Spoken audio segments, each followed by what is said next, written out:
siswa-siswi SMA Arif Rahman. Masya Allah nih keren banget semuanya. Mana suaranya semangat pagi? Oke.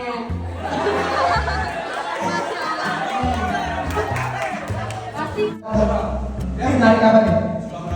Oh, suaranya.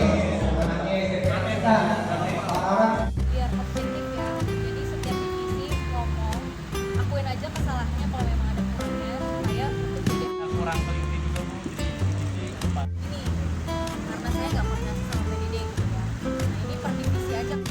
Pertama-tama saya ucapkan dulu selamat buat tim Mercubution.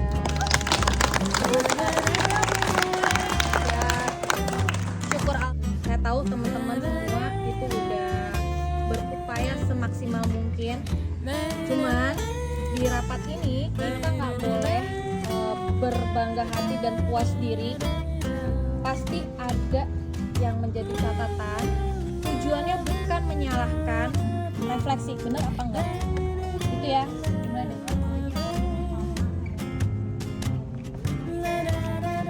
Hati-hati aja. Siapa ketuanya? Wakilnya? Wajib lah.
dan ketertarikan anak untuk sekolah khususnya, dan juga kualitas sumber daya manusia itu melalui peningkatan gizi dari anak-anak sekolah itu 1 triliun dan juga bisa membengkak hingga ke 450 triliun.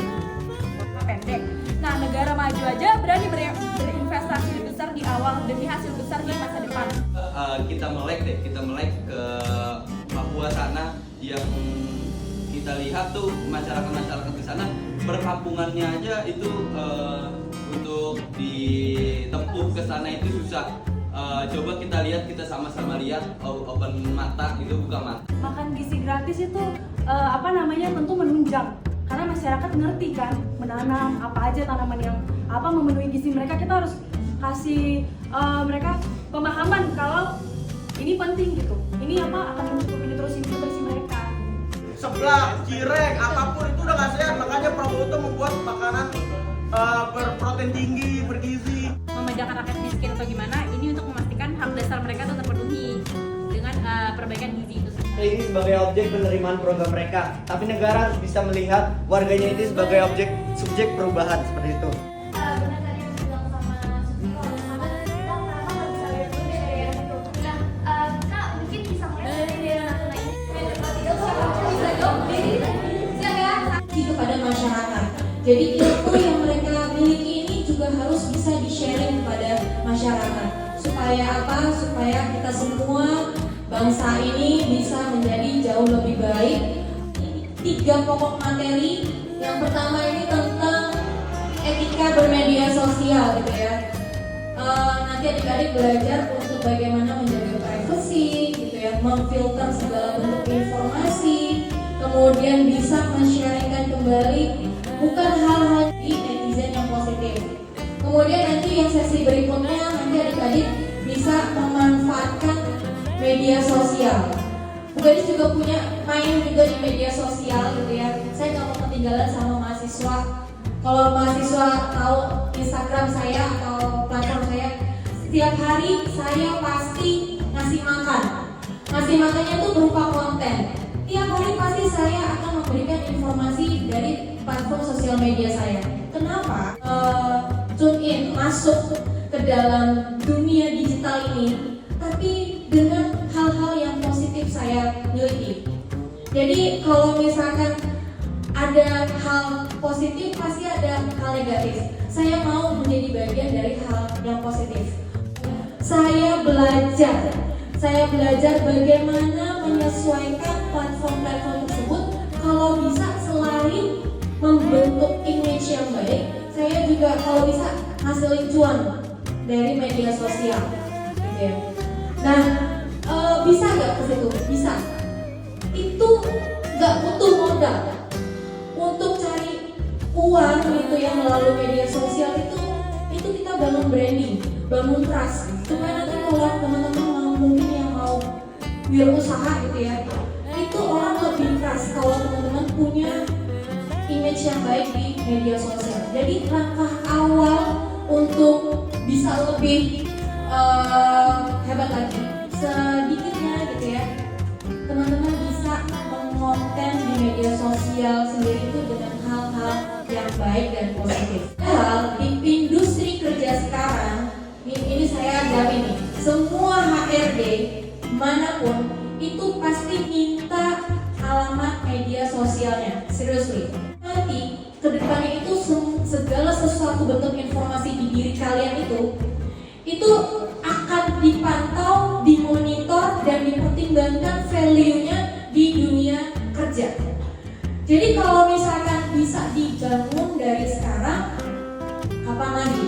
Jadi nanti, apalagi nanti di sini di efek media sosial, teman-teman diajarkan juga konten-konten apa sih yang bisa punya efek secara mungkin secara kognitif, secara afektif, ataupun secara behavior. Dan mungkin nanti endingnya salah satu, kalau kita sudah bijak di awal, insya Allah sehat mentalnya. Bukunya A. Kalau memang dia baik, laksanakan aja. Kalau yang adalah Siapa yang nggak punya HP? Punya semua? Ya, rusak otaknya. Bisa jadi katanya kena mentalnya. Nanti mungkin dari Sylvie menyampaikan terkait gimana sih membatasi, memberier diri supaya membaca, suka menulis, dan suka berbagi dengan teman-temannya. Di sana longsor masuk sungai gitu ya, sedangkan sungai itu menjadi sumber mata air di perumahan Tangerang Raya. Melalui kuliah peduli negeri yang saya ampuh gitu ya Bapak Ibu, kebetulan mahasiswa ini yang dimotori oleh ketuanya Mas Raja. Tangan dong Bapak Ibu buat para mahasiswa ya, 12 orang mereka berinisiasi pengen campaign tentang bagaimana mengkomunikasikan masyarakat untuk peduli terhadap lingkungan. 1 literan itu dipotong setengah, nggak tahu nih ilmunya soalnya baru kemarin. Ini update lagi yang terbaru yang kayak seperti ini. Dipotong yang 1 liter, kemudian yang tutupnya ini dibalik. Bener ya Bu ya? Kemudian ditaruh semua sampahnya di botol tersebut. Saya berterima kasih untuk ramah tamah yang disambut oleh Bapak Ibu semua. Gitu ya, mudah-mudahan menjadi berkah, hidup sehat selalu, kita baik sama alam, insya Allah alam akan kembali baik kepada kita ya. Nah, jadi itu untuk tadi Pak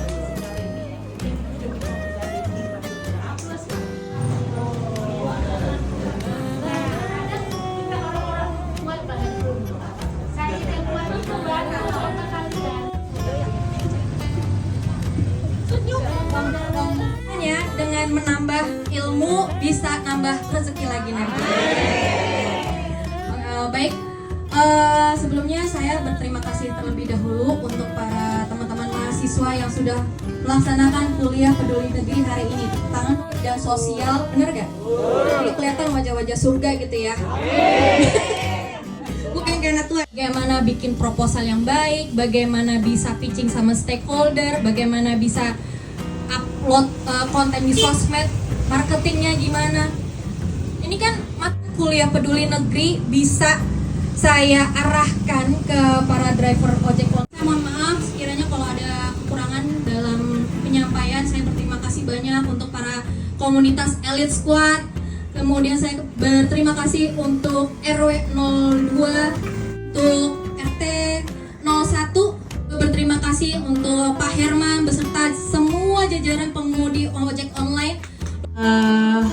Hari ini saya dan mahasiswa saya pelaksanaan KPN di sini, saya berterima kasih ibu-ibu sudah menerima dengan ramah, dengan hangat keberadaan kami semua di sini. Mata kuliah menghasilkan uang kayak gitu. Ya mudah-mudahan di pertemuan KPN hari ini Komplek Wisma Tajur ini bisa jadi ibu-ibu pengusaha semuanya, gitu ya.